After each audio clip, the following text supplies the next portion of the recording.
An Ecuadorian security convoy escorted the country's former vice president Jorge Glass out of court on Saturday morning, just hours after the controversial politician was seized late at night from the Mexican embassy in the capital of Quito. The move triggered a suspension of diplomatic ties with Mexico. México anuncia el inmediato rompimiento. Mexican Foreign Minister Alicia Bárcena said all diplomatic personnel in Ecuador were to leave immediately.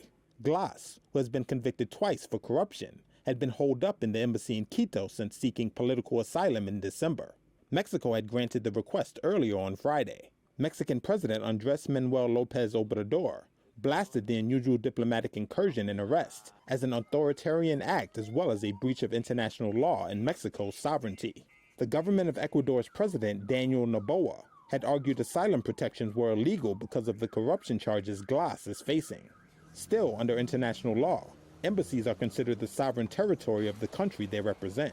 On Saturday, governments across the political spectrum in Latin America, including Brazil and Colombia on the left, and Argentina and Uruguay on the right, sharply criticized the arrest of Glass. In 2017, Glass was sentenced to 6 years in prison after he was found guilty of taking bribes from a Brazilian construction firm in exchange for awarding it government contracts.